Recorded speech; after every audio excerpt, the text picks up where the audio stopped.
হযরত আবু বকর সিদ্দিক রাদিয়াল্লাহু আনহু-এর খিলাফতের গল্প। নবী করিম সাল্লাল্লাহু আলাইহি ওয়াসাল্লামের ইন্তেকালের পর মদিনার মুসলমানদের জন্য সেটি ছিল এক কঠিন সময়। হযরত আবু বকর সিদ্দিক রাদিয়াল্লাহু আনহু ইসলামের প্রথম খলিফা হলেন।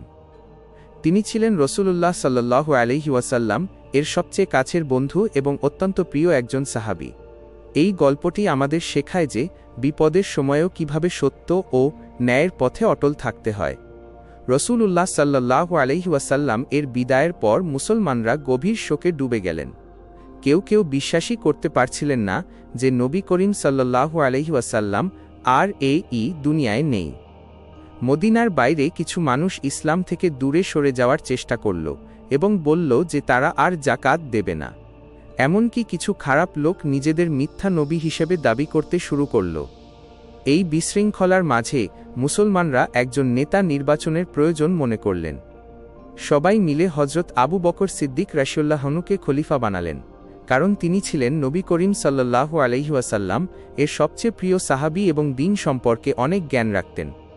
হযরত আবু বকর সিদ্দিক রাদিয়াল্লাহু আনহু খলিফা হওয়ার পর মসজিদে দাঁড়িয়ে বললেন, আমাকে তোমাদের খলিফা বানানো হয়েছে, যদিও আমি তোমাদের মধ্যে সবার চেয়ে সেরা নই।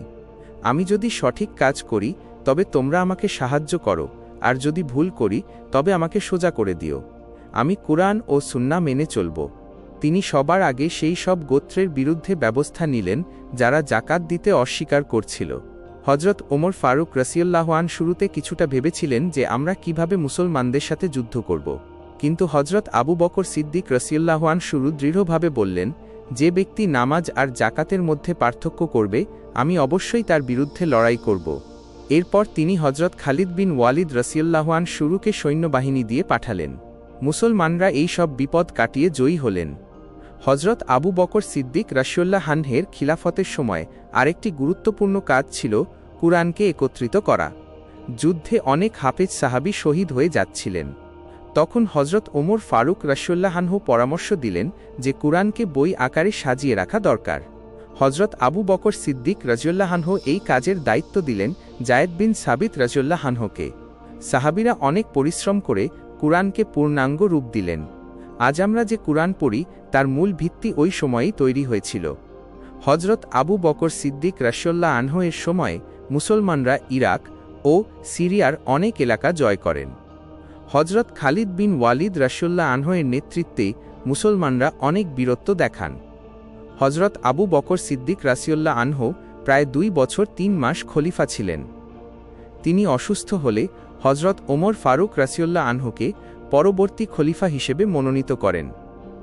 মদিনা শরীফে তার ইন্তেকাল হয় এবং তাকে মসজিদে নববীতে প্রিয় নবী সাল্লাল্লাহু আলাইহি ওয়াসাল্লাম এর পাশেই দাফন করা হয়। তার খিলাফত ইসলামকে একটি শক্তিশালী ভিত্তি দিয়েছিল। তিনি ছিলেন অনেক দয়ালু, সত্যবাদী এবং রাসূলুল্লাহ সাল্লাল্লাহু আলাইহি ওয়াসাল্লাম এর প্রিয় সাথী। এই গল্প আমাদের শেখায় যে নেতৃত্ব মানে হল আল্লাহর পথে হকের জন্য লড়া এবং সবার সাথে ইনসাফ করা।